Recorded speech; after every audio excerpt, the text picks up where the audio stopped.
I tore my ACL, and starting like last year, it like hasn't hurt at all, praise Jesus. But literally, as soon as I got on the script, my knee started hurting again, and it was really, really discouraging. So I asked God to pray for it, and the three things that were hurting, it was tight, it was weak, and it was swollen. And so the first time she prayed that the swelling would go down, and it did. And then the second time that she prayed that it would be strong, and it was. And then the third time, she prayed that the tension would go in the knee. And as soon as she finished her prayer, I just felt like this like flood of like peace flood over my knee, and like everything came together, and it like didn't hurt at all anymore. So it's just the grace of God, like these little things that he like knows that the devil is trying to get at those good points, but God is so much bigger, and he's so faithful, and he's a powerful healing Father. I just had to do an hour dance party because my knee was healed by Jesus this morning, and it was so fun. So today we were just walking along the beach. There's this one man in the crowd, and he was just like asking, calling us over, and he was already a believer in Christ, so he was just a brother in faith, and he was just asking us just to like pray for like healing of his foot. And like he pulled his foot out, and it was just like this really gnarly scar on his foot. Like it looked like it didn't heal right, and it had been hurting for weeks. So we just got down and we just started praying over his foot. And after we finished that first prayer, we just got up and asked him, and he said like, oh, it feels a lot better, but like we're not here for better, we're here for like completely healed kind of thing. So like we just said like we're gonna do it one more time, and all the swelling on his foot, and I just felt like God's just like grace. It was just so cool to the touch kind of thing, and it just dispersed throughout his entire foot. And like when we got up, we asked him, it was like, so how's your foot? And he's just like, it's so much better than like when it was like before like it even got hurt. And this man came up to me, he didn't have any shoes on, he's 54 years old, but I thought he was saying that he wanted to pray for the team, and I was like, yeah, sure, go ahead, like, we need prayer. But then he was like, I'm an alcoholic, and I was like, oh, can we pray for you? Like, in this moment, it was not me anymore. The Holy Spirit sees me in a way that he has never before. He rushed me with so much power and just like gave me his heart. He gave me a father's heart, or I guess it would be mother's heart in my case, but his heart. And he was just saying like, this is my child, I'm calling home today. And so like, it was powerful. I was just like literally like, Jesus loves you so much. This 54-year-old man, definitely been through a lot, tough looking guy, started bawling, like right there on the street. God was just encountering him. He met him right there. I could just see like Jesus like right there with him, and he's like clothing him, he's pulling him into his presence, and like I was like, how do you feel? And he was like, I feel love. And like he ended up telling me that like he hadn't felt love in 15 years. I was like, well, is this something you want to feel like all the time? Do you want Jesus to come into your heart? Like, do you believe that he is Lord? Like, because the Bible just says if we confess with our mouth that he is Lord, like we're saved, and we get to spend eternity with him, and like you get to feel like this all the time because the Holy Spirit comes in your heart. And he was like, yeah. We were about to pray, and he was like, no, I'm too dirty, because he'd see his feet, and his feet were dirty, and he wasn't wearing shoes. And like I could just see he was like, no, I'm ugly, I'm dirty. If you knew the things I'd done. And I tried to tell him like, no, like my testimony is like messy. And so I just got to say like it doesn't matter. Jesus loves you the same like on your worst day, like when you're drunk and you don't even remember it, and he loves you like on your best day, because like oh my gosh, like I can't even tell you like how much love God has for this man, because he got to just show me like a little part of it, and like I can't even tell you how much like God had pursued this man, and so like he accepted Jesus into his heart, and he prayed the prayer, and he was like, I feel peace. He's like, I feel God. I was like, you get to feel this peace and this love all the time in heaven, and you get to be with Jesus all the time. And he was like, can I go now? And I was like, no, you can't go now, but you can go to church. It's like heaven on earth, sorta. And so I told him about the church that we're serving here, and he was like, I'm gonna go, I wanna go now. And he was like, they'll accept me as I am. He's like, they won't judge me, like they don't think I'm dirty, like they won't send me away, they won't make fun of me. And I was like, no, like they'll want you there. You could show up in a clown costume and they still want you there. So God is good, and we have a new brother in Christ, and his name's Ricky, by the way. And I'm just praying, and also we like prayed for his alcoholism to go away, and he looked up and he's like, I don't want to drink anymore. It's just something that I was like, you know, I believe in you. And he's like, what? You believe in me? I was like, yeah, you're never gonna drink again. He's like, no, I don't want to. And so that was so cool. Well, I have been dealing with fatigue for a couple months now, and I knew that coming into this trip it was gonna be difficult, because if I already am always tired regardless of how much sleep I get, I knew that like it would be really hard, like just going. But this morning we had church and I was just so exhausted. I got 8 hours of sleep last night and I still just was like, my feet were killing me and I was just exhausted, and we seriously had not done anything for the day yet. And Brooke and Maddie just like prayed over me and asked God to, like, they didn't know my feet were hurting, but they asked God just to like give me energy. And I seriously, like, while they were praying for me, all the pain in my feet just like completely went away. And I felt like so rested, so much more than like when I had woken up this morning.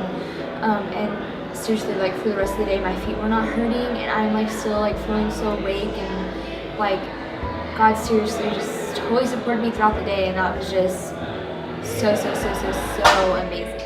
Before the drama started, David and I went up to this homeless man who's sitting on the steps in front of the stage. They performed in front of the stage, and sat next to him and started asking him questions, talking to him for a little bit. He motioned to his chest, and I asked him if it hurt. He said yeah. And so I put my hand on his chest, and there's this big protrusion. It's probably a tumor. We prayed for him twice. During the first one, I felt this really powerful influx of the Spirit, and I've never felt anything like that before. And the first time we prayed for this man, I like had my hand on the tumor, and I didn't feel any like heat or anything. Some people say that happens, but I did feel like the tumor like decrease in size as like my hand was on it. Then it was the first time there was a noticeable shrinkage. Yeah. So we were like, let's do this again. And so we did, and there wasn't as noticeable of a shrinkage the second time, but he said it felt better.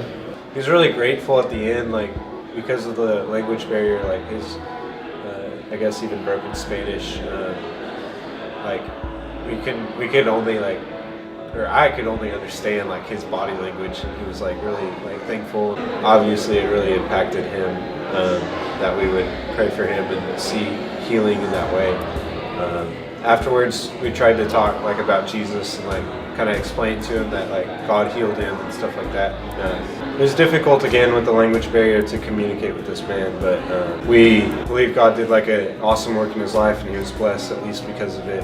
He said like his mom was a believer. This is another like case in my life where I've like had compassion on someone that's definitely like from God, and it was a really awesome experience to see the healing power of God. But I was trying to talk to this lady, and I asked her what she thought about the play, and she said it was really beautiful, and she said that she didn't have a relationship, but she wanted to have one. And so she prayed to ask Jesus into her heart, and she was just like so happy to just believe in Jesus. And it was so cool, even though like I can't speak Spanish, you know, and I asked her if I could pray over her, and she said yes. So she gave me her information to give to the church, and it was just so encouraging. Like, she gave her life to Jesus and having her sister, like, that's so amazing. So yeah, that was just like really exciting. So we were outreaching. It was me, Katerina, and Brooke. And so Katerina suggested we go talk to these two boys in towels. So we're going through these little books that the church gave us to like help share the gospel and help see where they are in their relationship with God. She doesn't know much Spanish, I know zero Spanish. So we're getting there, getting through it, and like as we finish, we just have this guy walk up and he's like, are they understanding you? Like, what are you doing? And so we're like, oh, we're having a really hard time. We're trying to share the gospel. And he was like, yeah, I just came from this church retreat. Can I help you guys? Really cool. Like, he was literally a gift from God. He just came, especially when we needed him most, because I do believe that these two boys are getting saved. And like, he was able to talk to them after we left and just able to tell more about like the gospel and stuff. And we were able to give them the location of their church, and we had someone go talk to their parents. These two boys, their names are Carlos and Adrian. And like after this, we had to go back on the bus. So Brooke wanted to like do a holy roar and just like pray over them. So she tells everyone their name, and Maddie's like, whoa, I got the name like Carlos in my quiet time. And just like God's using it so much to just like affirm us that like this really was from God, that it wasn't just some random coincidence. Yeah, so this evening, Raina and I went out to go get some money exchanged. It ended up being closed even though it had been open like 30 minutes prior. And we were walking with a girl from All People's Tijuana, and she told us that there's a Walmart a couple blocks over, and so we decided to go to the Walmart. And anyway, so we were standing in line, and this lady starts talking to us, and her name is Brenda. And so we started talking to her, and she starts sharing about how her life has been just like really difficult, and how she just like had to move from San Diego to Tijuana because of financial issues, and how she just like had been addicted to drugs for a really long time, and how like she just felt like it like when we asked if there was anything we could pray about for her, she just said that like she just like it was really hard to be in a place where everybody wanted to steal from her and wanted to rob her, and that she just felt like very unworthy, or like felt very like worthless. And so I was just like, hey, I like want you to know that God sees you as like a cherished daughter, and that like you're worthy in His eyes. So I basically just like got to share the gospel with her, and also ended up getting to pray for her knees because she like had a lot of knee pain from a workout that she'd done recently. She was a little bit older, and so we got to pray for her, and we like asked her how it felt, and she said it felt better. So it went down basically from like a 10 to a 3. We prayed for it again, and just got to encourage her and got to like remind her of like the love that God has for her. And so it's just really cool to see that like this random like we went to go exchange money, and the place was closed, and then we ended up going to like Walmart of all places, and ended up running into this lady who was like directly in front of us at the line, and then just got to like pray for her knees, and got to encourage her, and got to like tell her that Jesus loved her a whole lot. And so it's just really cool and really encouraging to see that like the Lord like had it on His heart to like meet Brenda where she was at and just like love her this evening. So I don't know, it was really cool, really encouraging, but God's so faithful, and He loves her a lot, and I believe that He's going to move in her life even more. So yeah. We were at the hospital, and I sat down by this guy, and I asked him in Spanish if he had liked the play that we had performed, and he answered me in English and said that he didn't get to see much of it. And I was like, oh my gosh, you speak English, wow, that's amazing. He basically said that he knows God and he knows Jesus, and he believes that they're real, but he doesn't like religion, and he doesn't like the to-do list. And Will was sitting there, and he said that it's not about religion, it's about Jesus. And we were just like able to share with him and encourage him about how like the reason we're here is not because we feel like there's a to-do list, but because we are just so excited about who Jesus is, and so in love with Him and everything that He has like set us free from. And I was able to share with him about how the reason we came was not because we felt like we had to, but because we wanted to. And he was just saying like how brave we had to be to come do this, and I was like, no, like it's not bravery, it is that we are so excited about Jesus, and we have nothing to fear, because all we want is like love and joy that Jesus gives us, and the peace, and there's nothing that anybody could do to take that away from us. And so we have like nothing to lose and everything to gain by coming, and like we know that the people here need that, and that it is definitely just like such a huge need, and that we just wanted to come and like bring that joy to people. And he was like, wow, like that's so cool. And he was like, I definitely like don't think about God every day, and I know I need to. And I was like, you know, it's really hard to be a Christian and by yourself. I was like, if I came to do this by myself, it would be really hard and I would get discouraged, but I have this great group of friends with me, and it makes it so much easier. And he basically was just like, wow, that's really cool. And I was like, you know, church is such a great way to have community, and it's such a great way to find people to do life with who are gonna like help you go towards Jesus. And I gave him the like connect card for the church, and he was like really excited about it, and excited to like go to a church where it's not about religion, but it's just about loving Jesus. And so it was so cool, like just like he was like, thank you so much for bringing Jesus back to my life. And it was just so cool and so encouraging, because I got to have this conversation in English, which like I have not had a conversation in English, so it was just awesome and super encouraging. So today we went to a hospital area and like a waiting room where a bunch of families were waiting, and we were talking around. We came across this boy, and he was kind of looking at his shoes, very upset, was not very joyful. And so we started talking to him as much as I could in Spanish. Bob was definitely helping out a lot in that area.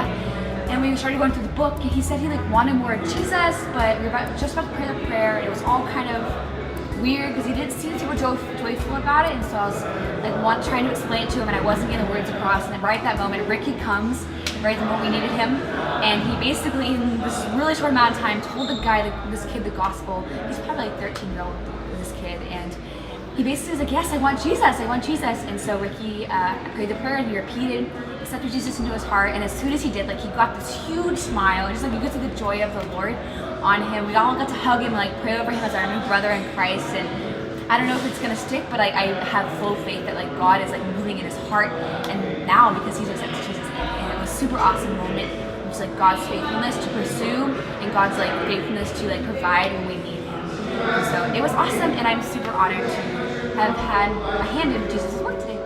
So this morning in my quiet time, like I just got this image of this like just really joyful and happy baby.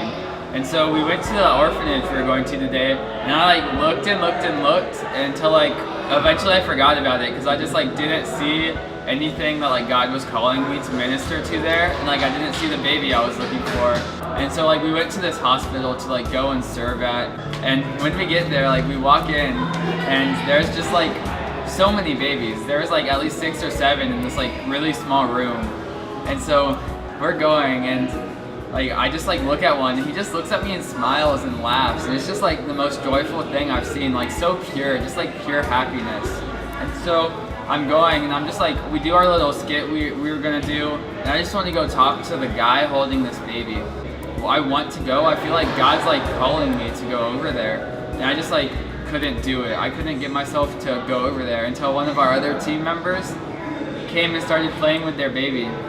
So I was like, perfect, I can like use that as my end to go over there and like not feel as nervous about it. So I go over, but like she plays with the baby for a little while and ends up praying with this guy's mom about like their grandma who's in the hospital. So I was like, oh, okay, like at least I came over here, so like I did good. And then I go back to where I was, and God just like, no, you're not done yet. And I just like felt called again to go over there. And again, I just got really like scared and really timid. And then I finally, like 10 minutes before we had to go, I was like, okay, whatever, I'm gonna get a translator and I'm gonna go over there and I'm gonna talk to this guy. And like it was really cool that like I got to like pray with him, and like my prayer was translated. So everything that I asked God for him, he knows I asked God, and he didn't accept like God. He wasn't super interested about the gospel, but just like after that, I felt such a peace on my heart that like I haven't really felt this entire trip. It's just like suddenly God was like, you said yes, like have peace. Like I don't have to go and like convert people. I just have to say yes to God. And just like that realization that I had today, that like I like did it. I said yes, and I went and like I didn't convert him, and that's okay. And like it's just like a really cool feeling to go and like obey God. Okay, so we were outreaching yesterday along the boardwalk in San Diego. Con and I were walking around, and we had kind of a lot of discouraging interactions, and people literally told us to leave, which was really harsh. We had a lot of like discouraging things, and God totally knew our hearts and saw what was going on, and he sent us to this couple who are super strong Christians, and they got to talk to them and be encouraged by them and pray for them. And then we were walking along, we saw this girl sitting along the wall and by herself, head in her hands, and I was like, oh, we should go talk to her. And so we did. We hopped over the wall awkwardly and kind of freaked her out, I think, but we got talking with her, and she's actually only been in the country for like 2 days. She's from Ireland, and she is just like trying to find community and trying to connect it, and had an interview we got to pray for. But it was really cool because like I have a passion for Irish people, and so it was, or Ireland in general, and so we got to talk to her, talk about Jesus, and just try and get her connected with community. She started asking questions about, where's life group, what does life group look like, where can I go, where can I get connected? And it was incredible to see that even in a short amount of time that God can change someone's heart and just make them so in love, or like the idea of community.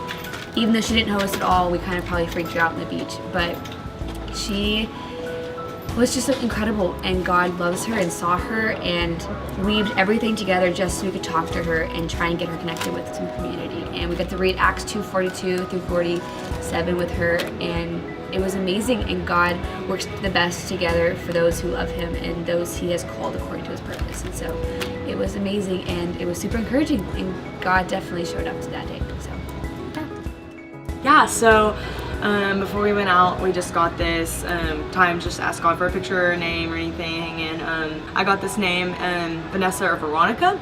Yeah, I think it was the next day that it might have been the same day, and we're at this park, and so we had just finished the drama, and asked if you want to raise your hand for prayer, or like have one of us talk to you, just raise your hands. And so she kind of raised her hands, but like it was in a way that I didn't know if she was joking or not. Yeah, she was like, my name is Vanessa, and I'm like, good, awesome.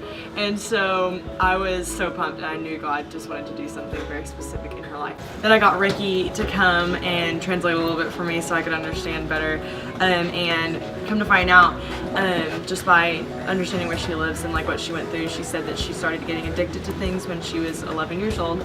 And she didn't go into specifics, but like kind of insinuated like drugs and alcohol. And also her street is actually the biggest street that has like the most prostitution in the whole city. And it was just like a really broken place. And so that's where she lives. And so basically she kind of insinuated that that was her job when she started being 11 years old, just to provide, or just like something she fell into, because that's like the thing there. And so my heart was automatically just like so broken for this girl that had to go through things I never had to. And so basically, like she said, she's 14 now and she's pregnant. And I mean, I was just overwhelmed because I'm 20 years old, and if I got pregnant now, I would really freak out because I don't think I will know. But anyway, so I was just like knowing God like wanted to change her then, so she could in turn change her baby's life. So yeah, I just got to explain that God is our perfect father, and that like he's gonna teach her how to be a great mother, and that like he has such good plans for her, and he thinks of her all the time, and he covers her sins, and like everything that she's done in the past can't separate her from him. God covers that. And so she got to explain what God did for her on the cross, and like read through the little booklet, and Ricky was there to help me and kind of explain like, this is like what asking Jesus in your heart looks like. Do you want to do that? And she's like, yeah, I want Jesus in my heart. And so she just got to pray, and she asked Jesus into her heart. And I'm just believing that God is going to use her to just bring light to that street and that community, and just to her new family, and that she's gonna be forever changed and never have to go back to that lifestyle. Yeah, God's so good. Yeah, so over the course of the trip, I had some trouble sleeping. The first night at Brooks, I didn't sleep very good, and then the second night, I couldn't get to sleep again, and I asked Andrew to pray over me. Literally, like, I just like knocked out in 30 minutes, and like I slept through the rest of the night. But then it was like the next night that the enemy really started to attack me. I just couldn't get to sleep, and I remember I was like so anxious that night that I like started shaking. I got up the next morning really discouraged. I hadn't gotten any sleep that night, and so like I was still like anxious, and I was shaking. And so I went to breakfast, and I talked to Charis and Brooke. They were just like pouring into me, just like encouraging me, and something that like Brooke said just like clicked, you know.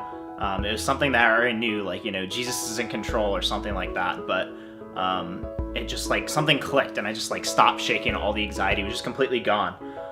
So I was just like I was feeling good, and then like so we went through and we did our time with Jesus that morning, and then like I just hit a wall. Like I just physically was like exhausted all of a sudden, like all at once, and like I just felt like sick and like feverish.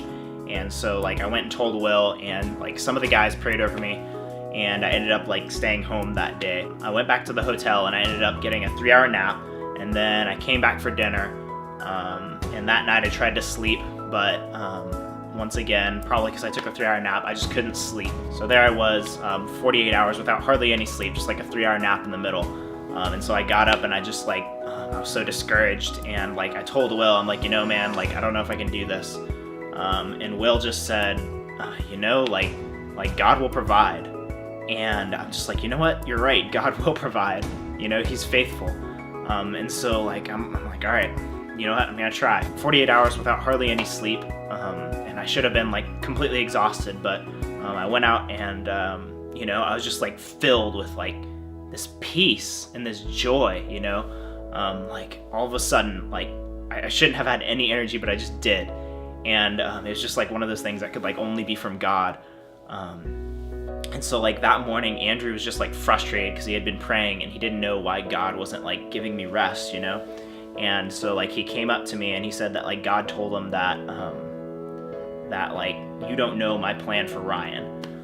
So like that just like goes to show that like this was all part of God's plan, you know? It was like the devil was gonna try to get me down, and I was just gonna overcome so that I can go and share this like encouraging testimony with all you out there. Turned out that night I went ahead and took some sleeping medication just to like ensure that I get good sleep. And I knocked out, and I felt great the next day. And then like the rest of the trip, I kid you not, I did not take a single another sleeping pill, and I slept great the whole rest of the trip. Like literally every single night I was out within 30 minutes. And it's just like a testimony to like how great God is, you know, like in the middle of like when I was trying to like serve God most, the devil like came and tried to get me down, but like God will overcome. If the enemy tries to like get you down or bog you down, you know, like God will come through, you know. He is like faithful, and he's so bigger than like any of the problems that you could be facing. And I realized that it's like all part of God's plan, so that I could give this testimony and like encourage all you out there that are, you know, wondering where is God at. Like I have this thing going on in my life and I don't know what's going on, and I just want to like let you know that it's all part of God's plan, that he will come through. You don't know the bigger picture, God does. It's gonna work out in the end because God is faithful.